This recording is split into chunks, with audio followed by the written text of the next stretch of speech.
बिस्मिल्लाहिर्रहमानिर्रहीम। नाज़रीन किराम अस्सलाम वालेकुम। आज हम मौजूद हैं इस्लामिया कॉलेज पेशावर में और हमारे साथ हमारे मोहतरम उस्ताद उर्दू पश्तो के मारूफ़ शायर प्रोफ़ेसर डॉक्टर इज़हारुल्लाह इज़हार साहब हैं। प्रोफ़ेसर डॉक्टर इज़हारुल्लाह इज़हार साहब किसी तारुफ़ के मोहताज नहीं।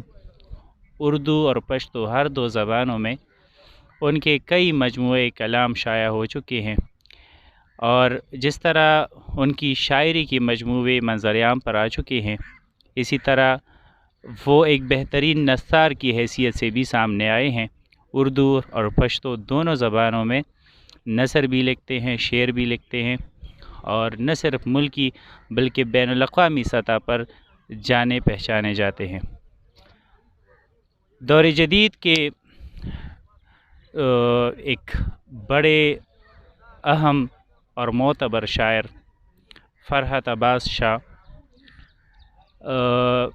उनका नया मजमूआ कलाम शाया हुआ है और उनका जो शेरी सफ़र है आज तक उसमें तजुर्बात से वो गुज़र रहे हैं। नित नए तजर्बे उनके सामने आ रहे हैं। उनका नया मजमूआ प्रोफ़ेसर डॉक्टर इज़हारुल्लाह इज़हार साहब के हाथ में है, तो आइए उनसे बात करते हैं इस मजमूए के हवाले से। फ़रहत अब्बास शाह का एक ख़ूबसूरत शेर मुझे याद आ रहा है कि तू है सूरज तुझे मालूम कहाँ रात का दुख, तू है सूरज तुझे मालूम कहाँ रात का दुख, तू किसी रोज़ मेरे घर में उतर शाम के बाद। आइए प्रोफ़ेसर डॉक्टर इज़हारुल्लाह इज़हार साहब से इस मजमूए पे और फ़रहत अब्बास शाह की शायरी पे बात करते हैं। अस्सलाम वालेकुम सर। वालेकुम अस्सलाम वरहमतुल्लाहि वबरकातुहू। खुशी की बात है कि ये तारीख़ी इदारा इस्लामिया कॉलेज, इसकी आगोश में हम बैठे हैं। ये नशिस्त बर्पा हुई है और एक रुझान साज और तारीख़ साज शायर मोहतरम फ़रहत अब्बास शाह साहब के हवाले से गुफ्तगू हो रही है, तो तारीख़ें तारीख़ को मुअक्कर बनाती हैं। ये मजमुआ जिसके पस मंज़र में एक अदबी तारीख़ मौजूद है, हर हवाले से एक तारीख़ हमें सामने आ रही है, हमारे सामने आ रही है और हमारे वजूद को मुश्तहिर कर रही है, एतबार बख्श रही है। तारिक साहब, फ़रहत साहब के बारे में बात करना बहुत आसान है और बहुत मुश्किल है। बहुत आसान इस हवाले से है कि वो इस अहद के शायर हैं, सब के शायर हैं।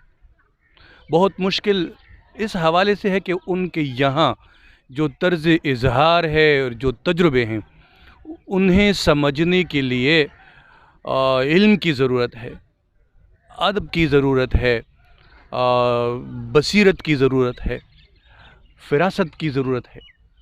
और जब ये चीज़ें इंसान के पास नहीं होती तो वो सही तबसरा नहीं कर सकता। तो मैं भी मुश्किल में हूँ कि फ़रहत साहब के बारे में क्या कहा जाए।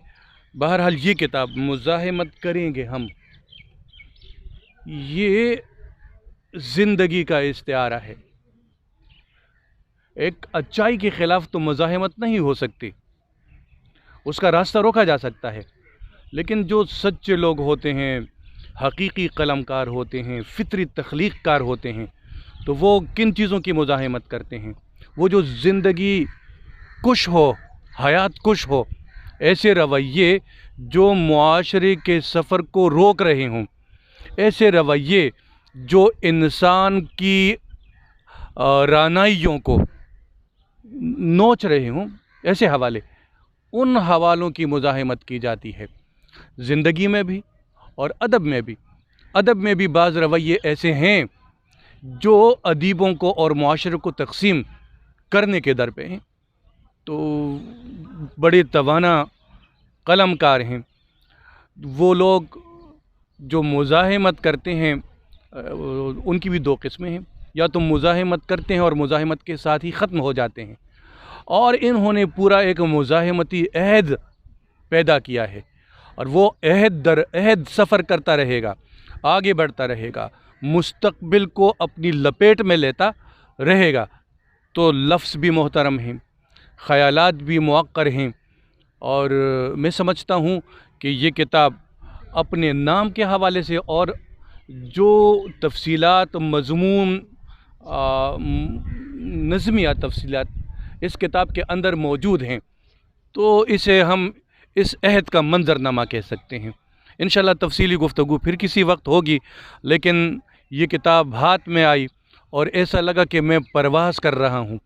اس کتاب نے دیکھیے یوں محسوس ہو رہا ہے کہ اسلامیہ کالج کی یہ فضائیں آسمان کی طرف محو پرواز ہیں، تو یہ تو پہلا اثر ہے اور یہ کوئی تأثراتی بات نہیں ہے، اس کے اندر ایک علمی اور ادبی فضا ہے، اسے سمجھنا بہت ضروری ہے۔ فرحت عباس شاہ شاعری کے حوالے سے ایک توانا نام ہے۔ میں درخواست کروں گا پروفیسر ڈاکٹر اظہار اللہ اظہار صاحب سے کہ اس مجموعے میں سے ناظرین کو ایک غزل سنائیں۔ اظہار صاحب کی زبانی اس غزل کا مزہ دوبالا ہو جائے گا، تو ان سے درخواست کرتا ہوں۔ طارق صاحب انتخاب بہت مشکل ہو جاتا ہے، لیکن چند اشعار: وہی ہے جبر وہی بے بسی ہماری ہے، وہی خدا ہیں وہی بندگی ہماری ہے، نہ دکھ ہیں بدلے نہ دکھ دینے والے بدلے ہیں، وہی نصیب وہی زندگی ہماری ہے، اور مزاحمت کریں گے ہم یہ ایسی ہی رویوں کے خلاف مزاحمت ہے۔ دو اشعار ہیں، ان اشعار میں زندگی کا منظرنامہ بھی نظر آ رہا ہے، تاریخ بھی نظر آ رہی ہے، اور مستقبل پر بھی روشنی پڑ رہی ہے۔ تو جہاں جہاں ظلم ہوگا، جہاں جہاں ان رعنائیوں کو دبانے کی کوشش کی جائے گی، وہاں وہاں شاعر نے اعلان کیا ہے کہ ہم مزاحمت کریں گے، اور یہ مزاحمت علمی مزاحمت ہے، اسے میں مجاہدہ کہتا ہوں، جہاد کی ایک صورت ہے۔ بہت شکریہ طارق صاحب۔ بہت شکریہ پروفیسر ڈاکٹر اظہار اللہ اظہار صاحب۔